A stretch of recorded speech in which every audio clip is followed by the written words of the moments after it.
So you want to build an AI, right? Well, before you even think about code or algorithms, you have to do something much more fundamental. You have to build its world. Today, we're putting on our AI architect hats, and we're going to draw the essential blueprint for an intelligent agent's entire universe.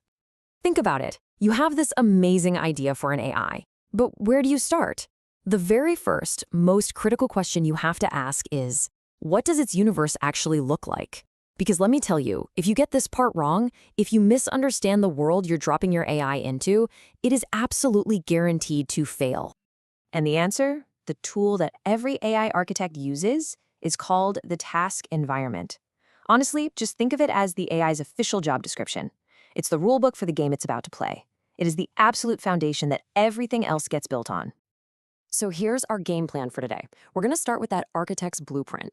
Then we'll break down a super important framework called P's, using a taxi as our example. After that, we'll dive deep into the 7 key dimensions that define any AI's world. We're talking visibility, certainty, how time flows, and a whole lot more. All right, first up, the architect's blueprint. At the very heart of this is a simple but powerful acronym that every single AI designer lives by.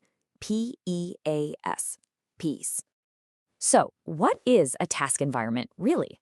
It's all about being incredibly precise. It forces you to define exactly what success looks like. What world does the agent actually live in? And, critically, how does it perceive that world and then act on it? It's how you turn a vague idea like, make a self-driving car, into a concrete, solvable problem. And that brings us right to PS. P stands for performance measure. Basically, how do you keep score? How do you know if the AI is doing a good job? E is the environment. What's the playground or the game board like? A is for actuators.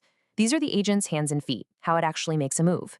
And finally, S is for sensors, how the agent sees, hears, and perceives the world around it. Okay, Siri is great and all, but let's make this real. We're going to take that PEAS framework and apply it to one of the most ridiculously complex AI agents people are trying to build today, an autonomous taxi.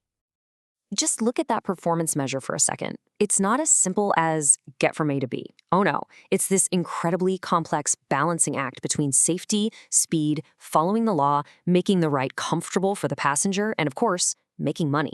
The environment is pure chaos. Roads, other cars, people, unpredictable weather. The actuators are the physical parts, steering, brakes, and the sensors are this whole suite of cameras, GPS, and sonar trying to make sense of it all. This table alone shows you the taxi is solving a chaotic, multi-objective problem every single second. Now, defining the P's is a fantastic first step. It gets you organized. But to really truly understand the challenge ahead, we need to go deeper and analyze the properties of the environment itself. This is where we figure out just how hard the problem we're trying to solve actually is. And as it turns out, we can break down and categorize any task environment you can imagine along 7 crucial dimensions. And trust me, these properties will dictate the entire design of your AI agent. And here they are. As an architect, you have to ask these questions. Can my agent see everything, or are there blind spots? Is it acting alone, or are there other players? Is the world predictable, or is it totally random? Are its choices one and done, or do they have long-term consequences? Does the world pause and wait for the agent to think? Are there a few options or infinite? And finally, does the agent already know the rules of the game?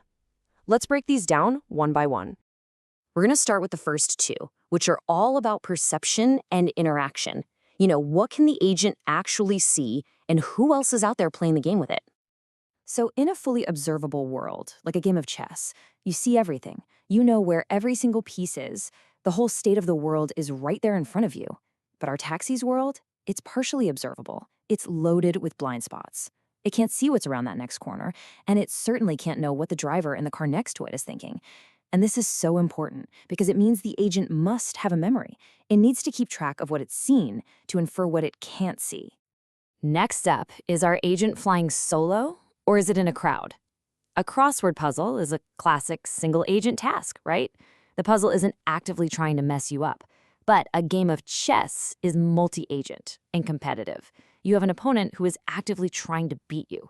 A taxi is also multi-agent, but it's even more complex. It's this weird mix of cooperation, like letting someone merge, and competition, like trying to get the same parking spot. Okay, let's move on to the actual physics of the AI's world. How predictable is it really? And when our agent makes a move, do those actions have consequences that last? In a deterministic world, if you do action A, you always get result B. It's perfectly predictable. But the real world, and especially the world of driving, is stochastic. That's just a fancy word for saying it has randomness baked in. An AI that's built for a perfectly predictable world would be completely useless in traffic. It would have no concept of chance or the need for a backup plan. And this is a perfect summary from the source material. Taxi driving is clearly stochastic. One can never predict the behavior of traffic exactly. You can tell the car to accelerate, but a tire could blow out or a deer could run into the road. The outcome is never, ever 100% guaranteed. So, does our agent need to think ahead, or can it just live in the moment? In an episodic task, like an AI on an assembly line spotting defective parts, each decision is a self-contained little episode. What it decided about the last part has no bearing on the next one. But in a sequential task, like chess or driving, your current actions create massive ripple effects. One bad turn now could put you in an impossible situation 5 minutes down the road. You have to think ahead. We're down to our final 3 dimensions, folks. And these really get into the nitty-gritty. They deal with how stable the world is, what its states are made of, and what the agent knows about the fundamental rules of its own universe. Here's a simple question. Does the world wait for you to think? A crossword puzzle is static. You can stare at it for an hour and it won't change. But the road is dynamic. Traffic keeps moving whether your AI is thinking or not. If the taxi deliberates for too long, that gap in traffic is gone. It has to act, and it has to act fast. And here's a fun fact. A game of chess with a clock is considered semi-dynamic because while the board doesn't change on its own, the clock is always ticking down. Now we're asking about the texture of the world. A discrete environment, like chess, has a finite, though enormous, number of distinct states and moves. A continuous environment, like driving, has a literally infinite number of possible states. A car's speed, its exact location, the angle of the steering wheel, these can all be any value within a range, which makes the problem exponentially more complex to solve. And finally, does the agent start out knowing the rules of the game? In a game of solitaire, your agent knows all the rules, even though it can't see the face-down cards. That's a known environment. But imagine dropping an agent into a brand new video game it's never seen before. It has to learn the laws of physics from scratch, through pure trial and error. This is the fundamental difference between an AI that can plan and an AI that has to learn. So let's bring this all home. The P's framework is how you define the problem, but those 7 dimensions, that's how you figure out how hard the problem is. And this is why building an AI to solve a crossword puzzle is a solved problem, while building a truly autonomous taxi is still one of the grandest challenges in engineering. Getting this blueprint right isn't just the first step. It is, without a doubt, the most important one. And that leaves us with one final thought to chew on. Think about an AI you use all the time. Maybe it's a recommendation engine on a shopping site, a voice assistant on your phone, or even an enemy in a video game. Try to map it out. What's its P's, and where does it fall on those 7 dimensions? Because once you start looking for them, you'll realize these architectural blueprints are absolutely everywhere.